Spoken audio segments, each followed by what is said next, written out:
नमस्ते दोस्तों, वेलकम और welcome back to our channel. Channel. So recently हमने अल्बानिया विजिट किया था एंड उसके व्लॉग्स हमने जब डाले तो आप सबके काफ़ी सारे क्वेश्चंस थे कि ट्रैवल कैसे किया, वीज़ा का क्या प्रोसेस था, कैसे आपने वहाँ पे रेंट किया कार। तो उसके लिए हमने सोचा क्यों ना एक डिटेल वीडियो बना बना जाए। देते हैं ताकि आपको सारे एक्सपेंडिचर्स और हमारा क्या एक्सपीरियंस था वो हम एक साथ आपको बता सकते हैं। एंड अगर आपको पूरा हमने क्या एक्सपीरियंस किया उसके लिए आप हमारे व्लॉग्स चेकआउट कर सकते हैं। हम उसकी प्लेलिस्ट ऊपर लगा देंगे। तो चलो शुरू करते हैं। तो सबसे पहले बात कर लेते हैं वीज़ा की। तो अच्छी बात यह है, अगर आपके पास इंडियन पासपोर्ट है एंड आप यूके ई वीज़ा होल्ड करते हैं, देन आपको अल्बानिया में कोई वीज़ा की रिक्वायरमेंट नहीं रहेगी। एंड उसकी टर्म्स एंड कंडीशन ये है जनरली कि आप you can enter stay in Albania for up to 90 days within a 180 days period. ये अभी करंट सिनेरियो के हिसाब से है, ये टाइमली बेसिस पे चेंज हो सकती है। So we will definitely suggest you कि आप ट्रैवल करने से पहले एक बार वेबसाइट पे जाके एक बार विजिट कर लीजिए, देख लीजिए कि ये करंट कंडीशन अभी भी वैलिड है या नहीं। एंड आप उनको ईमेल भी कर सकते हैं पूछने के लिए। अगर आपको कन्फ्यूजन है तो आप एम्बेसी को एक ईमेल ड्रॉप कर देना। Next is flight. सो हमने ली थी विज़ एयर की फ़्लाइट जो कि थी ल्यूटन से तिराना के लिए एंड वो थी फॉर 3 आवर्स। एंड तिराना हमने बेस रखा था तो हमने सोचा कि सब जगह वहीं से कवर कर लेंगे। एंड वापस हमने रिटर्न फ़्लाइट्स नहीं कराई थी क्योंकि हम जा रहे थे मॉन्टेनेग्रो एंड उसके लिए हमने ली थी bus from Tirana to Puerto Rico. And Luton airport की एक स्पेशल बात ये है कि हम वहाँ पे फास्ट सिक्योरिटी करा सकते हैं जिसका चार्ज है 8 पाउंड एंड फ्लाइट कॉस्ट हमारी हुई थी 75 पाउंड की फॉर 2 पीपल ना। Yes. Next is immigration.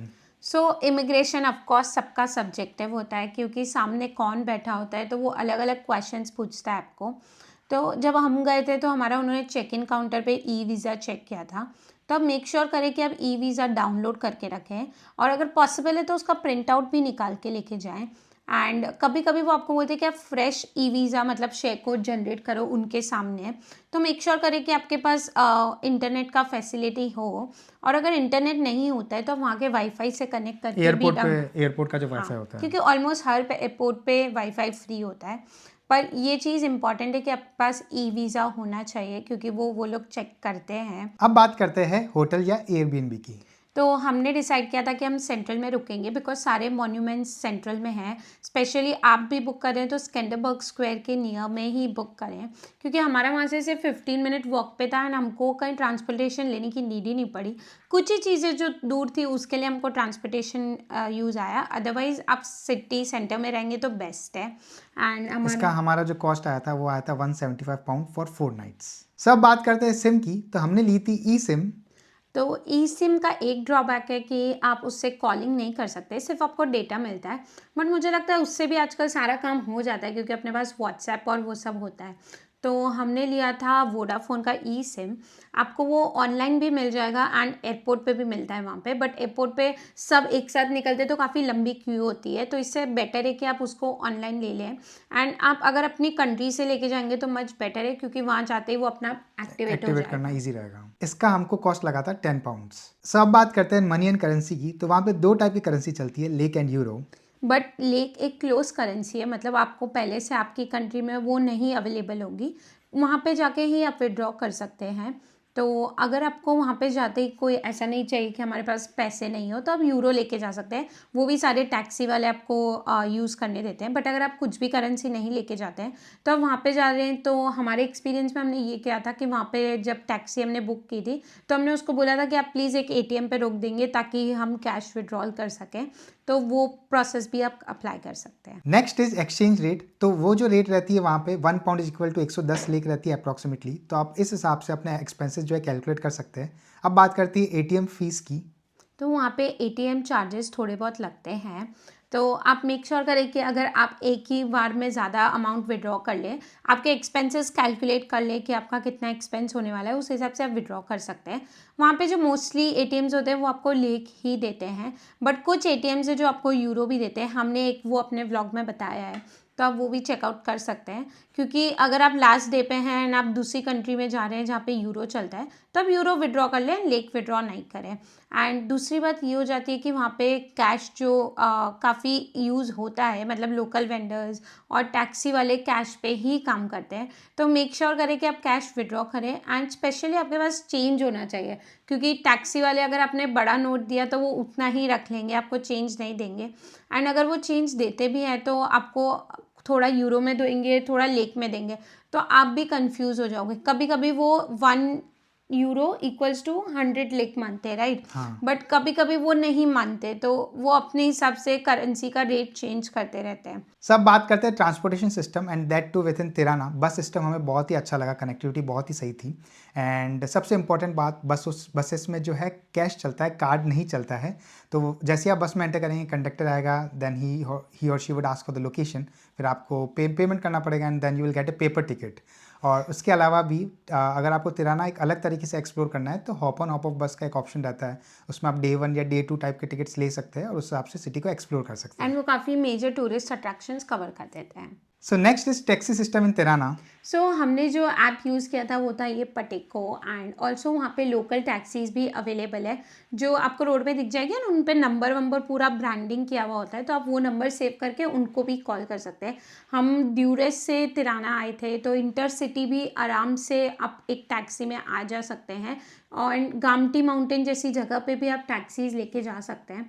Make sure करें कि आप उनसे रेट नेगोशिएट कर लें, क्योंकि जब हम टैक्सी लेके जा रहे थे एयरपोर्ट टू हमारे एयरबीएनबी, तो उन्होंने हमको पहले 15 यूरो बोला, बट देन जब हम टैक्सी में बैठ गए तो उन्होंने मीटर चालू कर दिया, एंड उससे हमारा लग गया 22 euro. Yes. And always keep a small change, मतलब जो भी आपके स्मॉलर नोट्स है वो हमेशा अपने पास रखिए, बिगर नोट्स मत रखिए, क्योंकि वो टैक्सी ड्राइवर्स क्या होते हैं, वो आपको मल्टीपल करेंसी में पेमेंट करेंगे और फिर आपको समझ में नहीं आएगा कि चेंज कितना होना चाहिए एग्जैक्टली, और फिर आप सोचते रहेंगे कि सही मिला है गलत मिला। हमारे साथ भी यही हुआ था, इसलिए हम ये एक्सपीरियंस आपके साथ शेयर कर रहे हैं। अब बात करते हैं ई स्कूटर्स की। तो वहाँ पे बिन बैटरी स्कूटर हमने देखे तो बहुत ही पॉपुलर है, तो आप वो ऐप स्कैन करके यूज़ कर सकते हैं, बहुत ही फन तरीके से एक्सप्लोर होगा तिराना। सो अब बात करते हैं कार स्कूटर रेंटल की। तो हमें क्योंकि आउटस्कर्ट्स भी एक्सप्लोर करना था, तो हमने सोचा एक बार कार का एक्सपीरियंस करते हैं, तो हमने एक दिन के लिए कार रेंट की थी। तो उसके लिए हमने पहले तो गूगल पे बहुत सर्च किया था, तो वी वुड सजेस्ट कि आप स्कूटर रेंट कर रहे हैं तो आप मोटो रेंट अल्बेनिया यूज़ कर सकते हैं, क्योंकि इनकी रेटिंग बहुत अच्छी है। और अगर कार कर रहे हैं तो रेंट इनको अल्बेनिया, इनकी भी रेटिंग बहुत ही अच्छी है। सबसे इंपॉर्टेंट बात कार के लिए आती है डिपॉजिट। स्कूटर एंड कार दोनों के लिए डिपॉजिट आती है, क्योंकि जब डिपॉजिट फैक्टर आ जाता है ना, तो दिमाग में वो टेंशन रहती है कि यार कार को अगर कुछ हो गया तो वापस कैसे रिकवर करेंगे, किसके चार्जेस काटेगा या नहीं। तो हमारे केस में रेंटन को अल्बेनिया में सबसे बड़ा एडवांटेज ये था कि उसने कोई डिपॉजिट नहीं लिया ना। तो जनरली हमने जितने भी वेंडर्स को कॉल किया ना, वो सब बोल रहे थे 100 से 300 यूरो, तो वो एक बड़ा प्रोमिनेंट फैक्टर हो जाता है। बाकी हमने जो चार्ज पे किया था वो किया था 45 यूरो पर डे, और depending on the season also, क्योंकि अगर पीक सीज़न रहेगा तो ये रेट हाई भी हो जाएगा, और अगर ऑफ सीज़न रहता है तो आप अगर ज़्यादा दिन के लिए कार रेंट करते हैं तो उसको आप डिस्काउंट भी मान सकते हैं, मतलब 40 यूरो तक भी रेट आ सकती है। एंड अवेलेबिलिटी बहुत कम हो जाती है। हमको भी स्कूटर रेंट करना था, बट उनके पास अवेलेबल ही नहीं थे। तो अगर आप पीक सीजन में जा रहे तो मेक श्योर करें कि आप पहले से ही बुक कर करवा लें। लें। एंड हमने जो कार रेंट की थी वो हमारे इंडियन ड्राइविंग लाइसेंस पे की थी। वहाँ पे लेफ्ट हैंड साइड है, तो इंडिया में हम राइट हैंड साइड करते हैं, तो मेक श्योर करें कि आप लेफ्ट हैंड साइड चला पाएँ तो ही रेंट करें। तो आप मेक श्योर करें कि आप ऑटोमेटिक ले लें, ताकि वो ईजी हो जाए कि एटलीस्ट गियर का काम नहीं करना पड़े। एंड बाकी ईजी होता है, मुझे भी नहीं आती थी, एंड लिटरली मैं 5 से 10 मिनट में एकदम अच्छे से चलाना सीख गई थी। तो ऐसा कोई डिफ़िकल्ट नहीं है कि आप नहीं चला सकते। एंड वहाँ पे जो फेमस पेट्रोल पंप है वो है कस्तराती, तो आप उधर से ले सकते हैं, उसका माइलेज काफ़ी आपको अच्छा मिलता है। सो नेक्स्ट इज इंटरसिटी बसेस। तो हमने बस जो ली थी वो ली थी तिराना से ड्यूरेस एंड ड्यूरेस से तिराना। तो बस काफ़ी डिसेंट सी थी, मतलब ओकेश थी, पर इतनी ख़राब भी नहीं थी कि आपको ऐसा लगे कि कहाँ आ गया। हाँ, तो आप बस ले सकते हैं इंटरसिटी के लिए। एंड वहाँ पे जो टिकट्स होता है वो आपको अंदर कंडक्टर ही दे देगा, आपको ऑनलाइन लेने की ज़रूरत नहीं है। बट अगर आपको जानना है कि कौन से टाइम पे बस जा रही है, क्या रूट है, तो आप ये जिराफा करके वेबसाइट है, इस पर चेकआउट कर सकते हैं। एंड सबसे इंपॉर्टेंट बात, अगर आप एंड मोमेंट पे किसी सिटी में आ रहे हैं तो उस ड्राइवर से एक बार पूछ लीजिए कि उस बस का लास्ट टाइमिंग क्या है, क्योंकि हमारे साथ क्या होता है, ड्यूरेस में हम जैसे ही पहुँचे थे और हमने गूगल मैप्स पे देखा तो वो दिखा रहा था 9:30 साढ़े 10 बजे तक, राइट, इतनी लेट नाइट। तो हम ऐसे कंफर्टेबल हो गए। फिर प्रेक्षा ने बोला कि एक बार चेक कर लेते हैं ड्राइवर से। ड्राइवर ने बोला कि 7 बजे लास्ट बस रहेगी, तो हम तो बच गए। मतलब बसेस कैंसिल कर देते हैं, एंड बट आपको वो रिफ्लेक्ट नहीं होता है गूगल मैप्स हाँ पे। वो यस। तो इसीलिए बेटर है कि आप एक डबल कंफर्मेशन जरूर कर लीजिए। Do not trust always Google maps. So next is grocery and restaurant. तो वहाँ पे स्पार करके फेमस सुपरमार्केट है, हमने हमारी सारी ग्रॉसरीज उधर से ही ली थी। एंड अगर आपको वहाँ की ड्रिंक एक ट्राई करनी है, अगर आपको छाछ और बटर मिल्क बहुत पसंद है तो आपको ये ढल्ले ज़रूर ट्राई करना चाहिए। हमें तो बहुत ही रिफ़्रेशिंग लगा एंड बहुत ही अच्छी ड्रिंक थी। वहाँ पे जो ऑप्शंस थे वेजिटेरियन आपको आसानी से मिल जाएंगे, बट मोस्टली पिज़्ज़ा पास्ता ही मिलेंगे। बट अगर आपको इंडियन फूड की क्रेविंग हो रही है तो तिराना में सेंटर में, तिराना कासल के पास में, वहाँ पे एक चक्र इंडियन रेस्टोरेंट करके है, तो आप उधर भी ट्राई कर सकते हैं, वहाँ का खाना भी डिसेंट है। सो अब बात करते हैं आइटिनरी की। तो हमने टोटल 4 दिन स्पेंड किए थे अल्बानिया में। तो डे 1 में सबसे पहले हम तिराना एयरपोर्ट पहुंचे थे, नाइट में पहुंचे थे 8 साढ़े 8 बजे। तो उस दिन तो इतना कुछ घूम नहीं पाए थे, बस एयरबिन में चेक इन किया था एंड ग्रॉसरी शॉपिंग की थी थोड़ी बहुत। डे 2 पे हमने जो एक्सप्लोर किया था वो गेट योर गाइड के थ्रू किया था। तो सबसे पहले उनका जो स्टॉप था वो था ब्लू आई, जो कि बहुत ही ब्यूटीफुल लोकेशन था। वहाँ पे काफ़ी आप हाफ डे तो आराम से स्पेंड कर सकते हैं, बट अगर आप गाइडेड टूर के साथ जाते हैं तो आपको वो 1 घंटा ही देते हैं। सेकेंड, हम उसके बाद गए थे सारंडा, जो कि वहाँ पे एक लकुर्सी कासल करके है, वो बहुत ही प्रिटी है। उधर से व्यूज़ इतने सुंदर आते हैं। मेक श्योर करें वो आप अपनी आइटनरी में शाम के टाइम पे रखें, क्योंकि उधर से पूरा सी का व्यू आता है। उधर एक रेस्टोरेंट भी है, वो कासल जैसा बिल्कुल भी नहीं दिखता है, बट वो काफ़ी एक अच्छी जगह है। देन हमको वो लेके गए थे सामिल, उन्होंने हमको जो टाइम दिया था वो बोरा बोरा बीच पे दिया था। एंड वहाँ पे हमने सनबेड लिया था, जो कि समर के टाइम पे बहुत ज़्यादा बुकड हो जाता है, बट हमारे टाइम पे वो इजीली अवेलेबल था। वहाँ का पानी बहुत अच्छा है, वहाँ का स्विमिंग करने का बहुत अच्छा है, वहाँ पे थोड़ी बहुत वाटर एक्टिविटीज़ भी चलती है, तो वो भी कर सकते। सो डे 3 को हमने फर्स्ट हाफ डेडिकेट किया था तिराना के लिए। तो हमने ये सब जगह एक्सप्लोर की थी तिराना में। एंड उसके बाद सेकेंड हाफ में हम गए थे ड्यूरस में। वहाँ पे पहले एम्पी थिएटर देखा हमने, हाँ। जो कि वेल प्रिजर्व भी नहीं था और अच्छा भी नहीं था, तो अब वो स्किप कर सकते हैं। एंड सनसेट के लिए हम गए थे प्रोमेनेड पे, एंड बहुत अमेजिंग व्यूज थे, तो वो आप मिस ना करना। एक सनसेट आप अपना ड्यूरस में ज़रूर रखना। एंड फिर डे 4 के लिए हम गए थे, सबसे पहले गए थे हम गामटी माउंटेन, एंड वहाँ पे बोविला लेक भी है, जो कि पहले आपको नीचे लेक दिखेगी एंड देन ऊपर आप माउंटेन हाइकिंग करनी पड़ेगी। यस। एंड उसके बाद हम गए थे बेल्श लेक, जाकि वहाँ पे सिर्फ लेक ही है, तो आप वो स्किप भी कर सकते। एंड उसके बाद हम वहाँ से गए थे बेराट। तो हमने गामटी माउंटेन से सीधा बेराट गए थे, तो इसलिए हमने एक बेल्श लेक में स्टॉप ओवर ले लिया था, तो आप वो स्किप भी कर सकते हैं।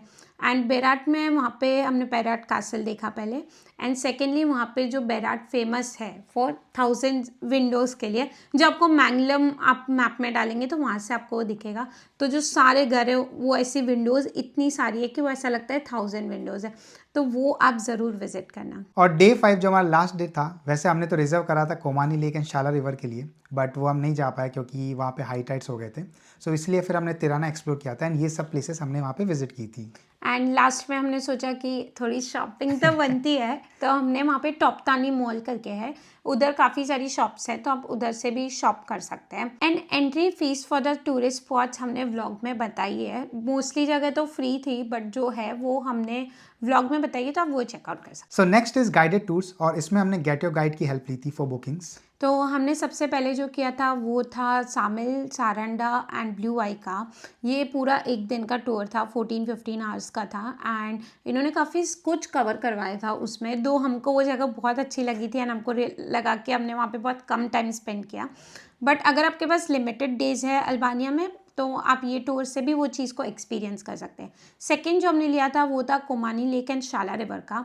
वो हमारा कैंसिल हो गया था बिकॉज उधर वाटर लेवल्स बढ़ गए थे, तो उन्होंने वो टूर ही कैंसिल कर दिया था, बट ये भी एक अच्छा टूर ऑप्शन है। उसके बाद आप गामती माउंटेन्स भी देख सकते हैं एंड फिर Dajti cable car and waterfalls भी। सो हमारी कुछ अदर टिप्स है। First is with respect to language barrier. तो वहाँ पे चलती है अल्बेनियन लैंग्वेज, एंड काफ़ी लोगों को वो नहीं आती, हम जैसे लोगों को। तो हमने वहाँ पे यूज़ किया था गूगल ट्रांसलेट, तो वो आप पहले से ही डाउनलोड करके जाएं, क्योंकि जो आपका सबसे पहले इंटरेक्शन होता है वो अपना टैक्सी ड्राइवर से होता है, एंड उससे आप नहीं बात कर पाएंगे, क्योंकि लोकल लोगों को तो और भी नहीं आती है, मतलब जो टूरिस्ट गाइड्स होते हैं उनको फिर भी आती है, बट बाकी लोकल ट्रांसपोर्टेशन या लोकल वेंडर्स उनको नहीं आती है, तो आप उनसे गूगल ट्रांसलेट में आराम से बात कर सकते हैं। सेकेंडली, हमने सामिल और सारंडा में ज़्यादा टाइम नहीं दिया था, क्योंकि हमने तिराना को बेस रखा था। बट अगर आपको बीचेस, स्विमिंग ये सब बहुत पसंद है, उसको मालदीव्स ऑफ यूरोप भी बोलते हैं, तो सामिल में आप टाइम स्पेंड कर सकते हैं, अपनी आइटिनरी में वो डेज ज़्यादा रख सकते हैं। थर्डली, जो वहाँ की तिराना सिटी है वो बिल्कुल सेफ़ है, हमको वहाँ पे कोई भी टेंशन नहीं लगी। कभी भी हम रात को 11 बजे भी बाहर थे तो भी हमको ऐसा डर नहीं लगा कि कुछ हमारे साथ हो जाएगा। Albanian people are very helpful, वो आपको अच्छे से पूरी हेल्प करेंगे, तो मतलब काफ़ी वेलकमिंग एंड काफ़ी अच्छे पीपल। एंड लास्टली, अगर आप तिराना जा रहे हैं तो वहाँ पे कम दिन रखें, मतलब एक दिन में भी तिराना हो जाएगा। तो ये थी हमारी कुछ टिप्स। एंड अब बारी आती है सबसे इम्पोर्टेंट, हमने कितना एक्सपेंस इंकर किया अल्बेनिया ट्रिप पे। सो स्टार्टिंग विथ फ्लाइट, उसमें लगा 75 पाउंड। फिर जो हमने कैश विड्रॉ किया, जो हमारे सारे छुटपुट खर्चे थे, वो था 159 पाउंड। कार के रिगार्डिंग जो हमने रेंटल की थी, उसके अलावा पेट्रोल जो फिल कराया था, उसमें हमारा लगा 63 पाउंड।